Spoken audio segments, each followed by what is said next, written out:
What is up, guys, and welcome to the finale of Season 3 of F1 2020 Career Mode My Team. Check out the previous episode if you haven't seen it already. We had an almighty battle with Lewis Hamilton, which went right down to the very wire in Brazil. Once again, we're going to be starting from the back, given that the championship is already wrapped up in both the drivers and the constructors. I'm sorry to spoil it for you, but I mean, if you haven't been keeping up with the last few episodes, what are you doing? It's been the most dominant season we've had to date in career modes I've ever done. I think 11 wins on my side of the garage, and then most of the other wins are wrapped up by my teammate Sebastian. The odd win going the way of Mercedes, but otherwise it's been a very dominant season. But yeah, we move into the final weekend of the season. I'm not sure if the notification has come up yet, but Sergio Perez is retiring at the end of this season, so it'll be a shame to see him drop out of the sport at the end of this race. We'll have other driver moves going on as well, and personally, I'm going to make a few changes to the way career mode is done. I might chuck in a couple of mods here and there, which will shake up the way that things work out. But yeah, a lot of changes, regulation changes as well, so we may well see a completely different career mode experience to what we've had so far in these opening couple of seasons. But practice was run and done. 3/10 clear of Sebastian Vettel, then another 9/10 clear of the Mercedes. That is pretty ominous for the final practice session of the year, but we rack up a good few resource points, which again is going to be handy for the momentum we carry into the winter break. Like I said, regulation changes and such. We're going to have to consolidate some upgrades if we want to maintain our pace heading into next season. But yeah, there we go. That's the announcement. Sergio Perez has now retired from Formula 1. I had to go check because if he's now retired, he's not doing the last race, but I can tell you he is going to do the last race. It's just after this one, he's retired. It's a bit of an odd message. But yeah, we're going to go into the weekend now and use our freshest engine components we've got left. This is the first season in the turbo hybrid era where I've not had to take extra engine or gearbox components. It's actually a bit of a miracle for me.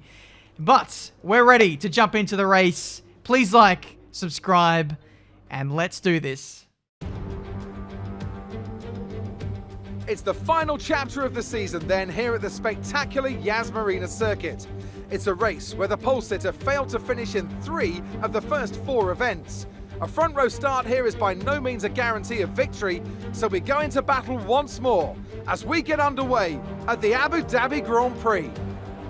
And with me as usual is Anthony Davidson. Let's talk about Day. They've had a fantastic campaign. It's been a wonderful year. They're coming to this weekend's Grand Prix as a fully deserving champion. I agree it's been a truly impressive season, but championship or no, I don't think they'll be gently cruising around to the finish line.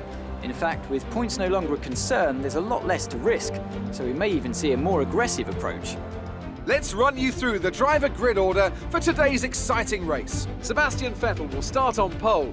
Fantastic qualifying from the multiple world champion. And it's Valtteri Bottas that completes the front row. Looking at the rest of today's grid, we have Hamilton, Ricciardo, Max Verstappen and Leclerc, Sainz, Albon, Russell and Esteban Ocon, Norris, Perez, Lance Stroll and Kvyat, Giovinazzi, Magnussen, Nick De Vries and Nobuharu Matsushita, Day, Gasly, Latifi and Mick Schumacher.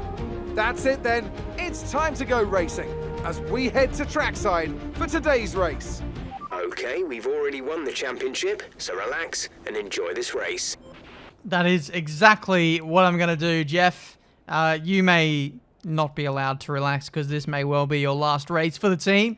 Moving on, we have a one-stop strategy. I think today we're going to alter that. We're going to go soft to medium or medium to soft.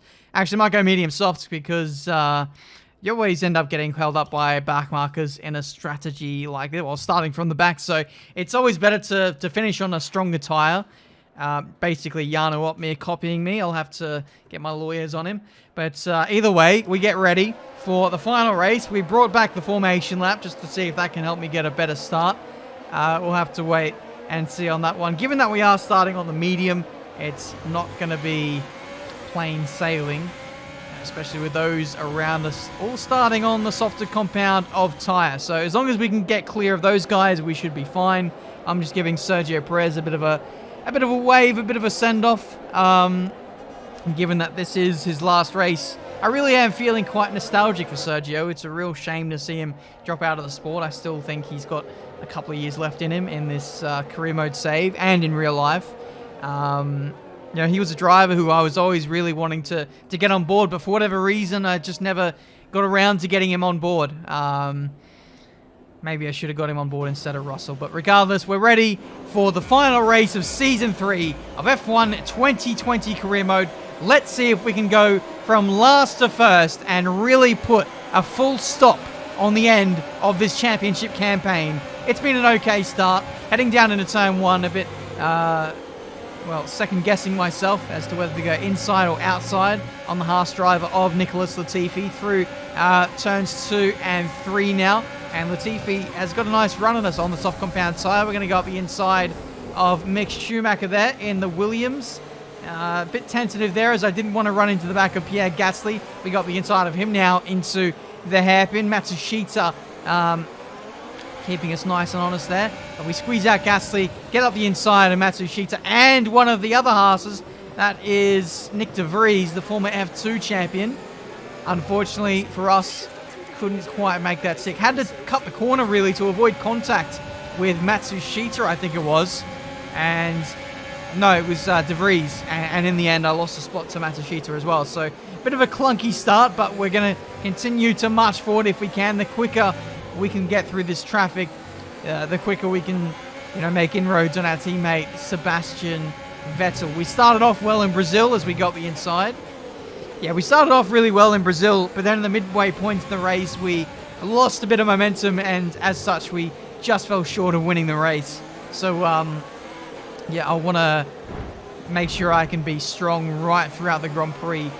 This time it is, of course, a dry race, and it might potentially be a 2-stop, whereas we're going for a 1. So that may well play into our favour. We'll have to wait and see. Up the inside of Giovinazzi into this corner. Kind of just saying that before it even happens, but that was what I was thinking. My commentary brain was kicking in.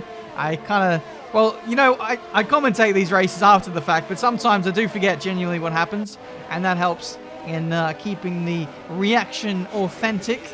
But yeah, I'm glad I went up the inside there, because that's what I was already thinking. Anyway, lap 3, catching up to the back of Kevin Magnussen now in the Alfa Romeo. No real, it's not been crazy movements of drivers in the last season or so. So it would be nice to see some crazy movement. See the likes of, I don't know, some of the back market drivers getting a shot up higher up in the order. As we know, Sergio Perez is the only one who's retiring so far, but there will be, I think, many more retiring next season. We've still got Vettel, we've still got Hamilton, Ricardo. I mean, Ricardo retired in Tom's career mode. That's crazy. Team radio. Anytime now.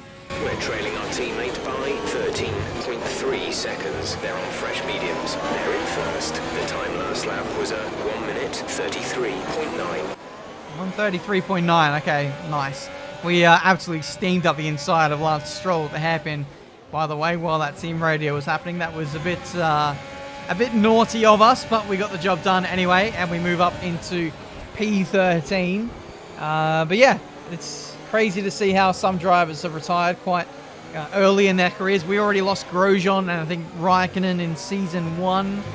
So, yeah, who knows who we've got left to leave the sport in the not-too-distant future. But midway point in this race, we're making good progress. That's Alexander Albon now out of this race in the Red Bull. And a safety car would go down pretty well at this stage, I think.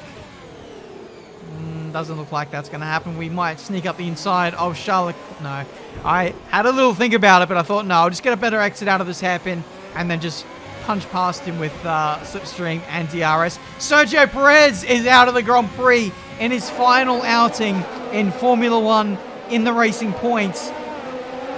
It's just a reliability problem, and that is the worst way to end your career. Give Sergio another season. Give Sergio another season. That's what I say. What a shame.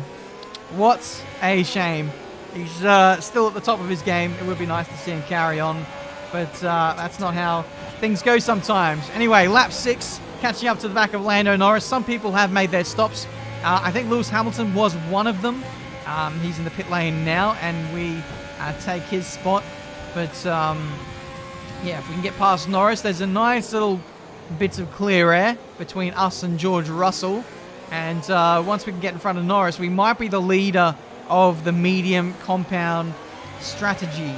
So we'll see how that plays out. But in the slipstream and DRS of Norris, we pull to the inside. And that is like taking candy from a baby with our OP car. Thank you very much. Again, slipstream and DRS lets us range up onto the back of George Russell as we head into the third sector. And now this part of the Grand Prix is going to be quite interesting because the soft compound tyre runners are really going to start to feel the effects of tyre wear, whereas we're still coming on strong with our medium compound tyres. So let's see if we can strike while the iron is hot now and rapidly get past these race leaders essentially, and then make inroads on our teammate as George Russell goes slightly defensive into the first chicane and leans on our car a little bit as well for good measure, holding us up a little bit. But the job is done, and now we can focus on Ocon. But look at the mini-map. The top two are absolutely flying away. That's Bottas and Vettel. There's a good like 10 seconds between P2 and P3 there. It's pretty ridiculous. We go around the outside of Ocon, and then he outbrakes us in the apex phase of the corner, which is interesting. But job is done anyway, and we can now continue to march forward. Ricciardo makes his stop. Bottas is in the pit lane as well, and that's going to give us P4 in this Abu Dhabi Grand Prix. Do we sneak up the inside of Verstappen here? No is the answer. We're going to try and favour a better exit once again. It makes sense given that we've got such a long straight. You don't want to have a poor exit here, which will prevent us from making a move. Because we've got a good exit, we might be able to get Carlos Sainz as well up the inside. Backed out of it into that left-right chicane. I've favoured a better exit again, which will hopefully allow me to keep both positions now as we get DRS on both of them. Up the inside of both Sainz and Verstappen, former teammates at Toro Rosso. We get both of them, and we are now up into the top two. It's a 1-2 for Marduk Motorsport now as we get a replay of this move. There's a crucial piece of information which I've failed to touch upon, and I've just realised about it now. But there's the move on those two, up in a P2. It's about my teammate, Sebastian Vettel. He's on medium compound tyres. Crap. Meaning he could probably do a one-stop in this race, maybe go mediums to hards, or unless he's feeling extra frisky, I suppose, he will go 2 stops on softs. But I don't imagine he's going to go softs to the end of the Grand Prix, especially now that he's coming in on this lap. So let's see what he's switched on to. It is the soft compound tyre, and with like 18 laps to go, there's no way he can go that deep into the Grand Prix and make it to the end. So that's it. 2 stops for Vettel, 1 stop for us. That's how we're going to attempt to win this race. There was a massive margin between the two of us, though, meaning that once Vettel comes out of the pit lane, he's only 4 seconds behind me. So with his fresh soft compound tyres, he's going to range up onto the back of me in no time at all. So I guess for me now, it's just a case of trying to fend off Vettel for as long as I can, take some life out of his tyres, and then make my stop, and then get an undercut. Hopefully keep the lead once all the pit stops have shaken out, and then win the Grand Prix. Sounds simple, but it's definitely not when my teammate has been pretty rapid all season. It's just a case of poor decision making, which has really taken him out of the championship fight, I would say, which is a shame on his part. But now we're going to see the might of Vettel come through in his last race for Marduk Motorsport. 0.3 is the difference as we run through the third sector, and this is, well, the first time in a long time that we've had a battle for the lead with Sebastian Vettel. Surprising in the best car as well, isn't it? But we go up in a rich and overtake. Vettel is absolutely flying on those soft compound tyres. He goes round the outside into turn 1, and makes the move stick as well. What a move from our German teammate. He just punches it out of the final corner. Better traction, better grip, round the outside. Obviously turns the wick up with the engine and then just completely pulls my pants down at turn 1. Excellent move there from our teammates. Here's the replay from his angle. And yeah, it was a pretty respectful battle as well. No touching, no contact, which was nice to see. We left each other a lot of space. And the battle continues. But I got to say, we're in a bit of a vulnerable position in this race now, because I've still got a few laps to go in my stint, and Vettel has been left to roam free. I can't contain him anymore. He's got free reign of this race up front on a freshly new soft compound tire, and he's just like 2 seconds a lap faster than me on my old medium. So yeah, I don't know. We're going to try and push as much as we can. We have been losing like a second and a half a lap. The delta has been coming down in the last couple of minutes per lap as Seb's tires die off a little bit. But it was really touch and go. Those first few laps where Vettel got into the lead, I'm not going to lie, I was panicking. I really wanted to dive in as soon as possible for the softs, but I knew that if I came in too early, I'd have no chance of winning the race. I had to be patient. I had to wait for my pit window, stick to the game plan, because now we're going to have a couple laps undercut maybe on Vettel, and then we've got to hope that we can still be faster than him on old soft compound tires for the rest of this race. Bottas now pulls into the pit lane. I'm assuming Vettel is going to come in again for softs. I don't imagine he's going to go hards. If he goes hards, he's lost this race. Mediums might be okay, but yeah, softs is going to be really tough, especially when we've got a couple laps older than his. So it's really crucial now to make the most of these new tires. Vettel is now in at the end of this lap, and the gap is 24 seconds. We have caught him by a few seconds, and the difference before the pit stops was 26 seconds. So I think this is going to be close, but I still think that Vettel is going to rejoin in front of us by the time he leaves the pit lane. Let's hope for a slow stop from the Marduk Motorsport boys. That is the fastest lap of the Grand Prix. Here comes Vettel out of the fast lane, and we are still going through turns 1 and 2. So it is a pretty sizable margin there for our teammate Sebastian Vettel. 4.4 seconds is the difference, and he's got a few lap fresher tyres than me on a harder compounded tyre. So he will have the pace initially in this stint. I've just got to keep on pushing and pushing and pushing, but it's going to be inevitable. He's going to have the pace on me at the end of the Grand Prix.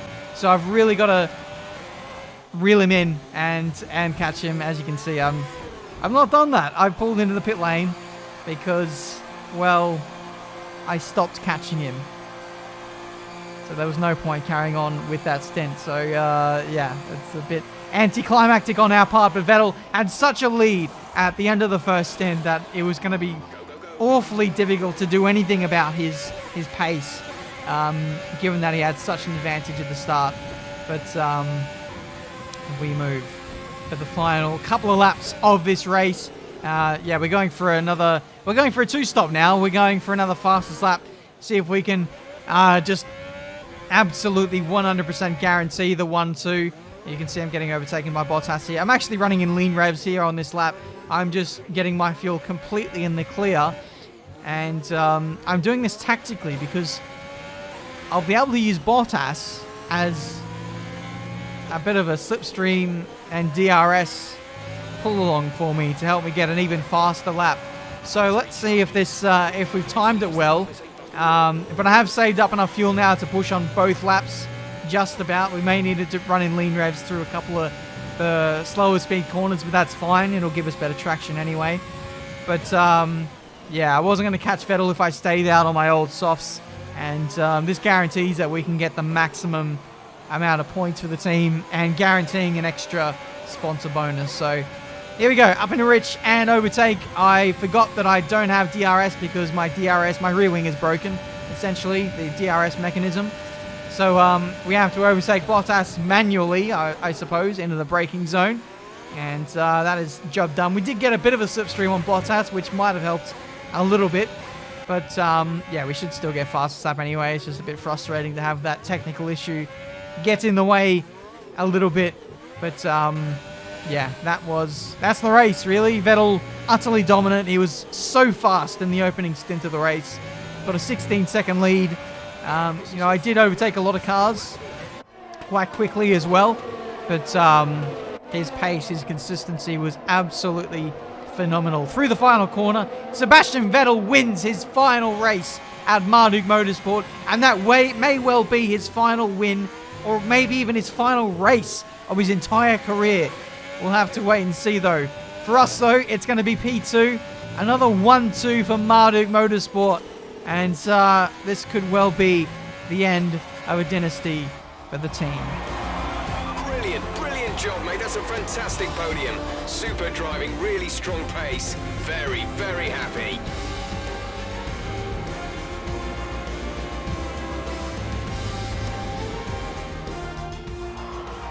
It's been a roller coaster season then, but they can go into the winter with their heads held high after an emphatic victory here today.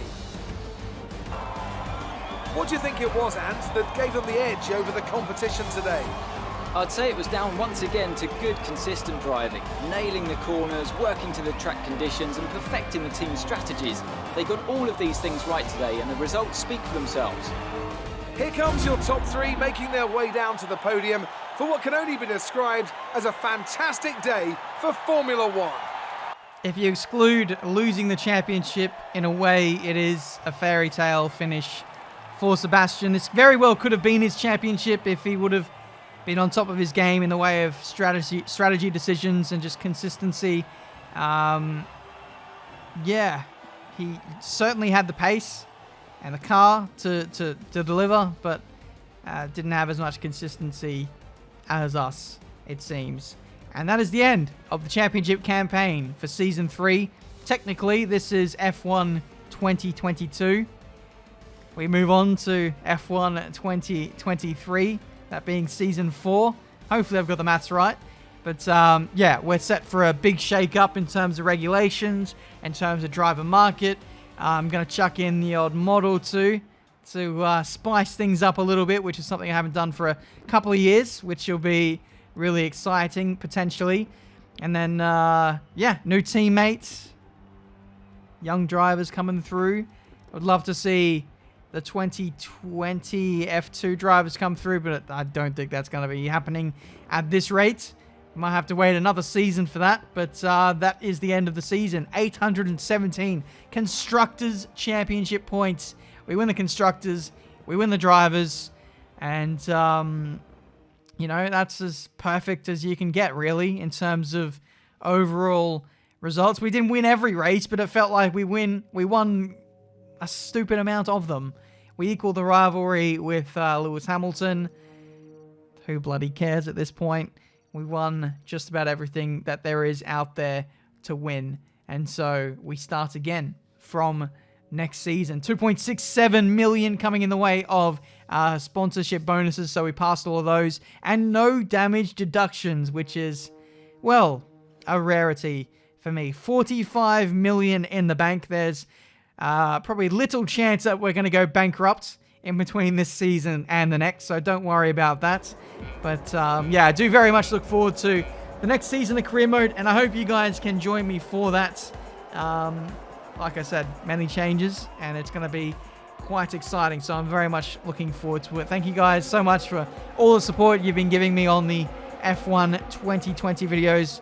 Particularly Career Mode has always been a good series on the channel. And, you know, this one has been no different. This has been, yeah, you know, one of the most successful series on my channel ever. The hype of F1 2020 has been absolutely crazy. I still really do enjoy playing it, despite my upload schedule saying otherwise. But, yeah, just been a bit busy IRL. And hopefully I'll get back into a regular swing of things. I want to do a bit of online stuff as well. Look at that savage dive bomb on Stroll. Felt a bit bad about that one.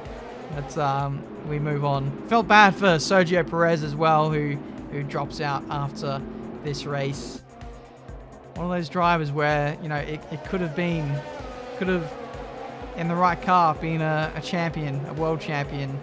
It makes me just think about all the other drivers out there in a similar position who we should give a chance to win. We gave Vettel his chance, didn't win, and so we hand the baton off to someone else. Let me know who you think that might be down in the comments down below. But that's it from Season 3. I'm going to stop waffling now. Thank you so much for watching. Leave a like, subscribe, all that good stuff. And I'll see you guys for a brand new video very soon. We have to remember these days, because there's no guarantee that they will last forever. Enjoy them as long as they last. I love you guys.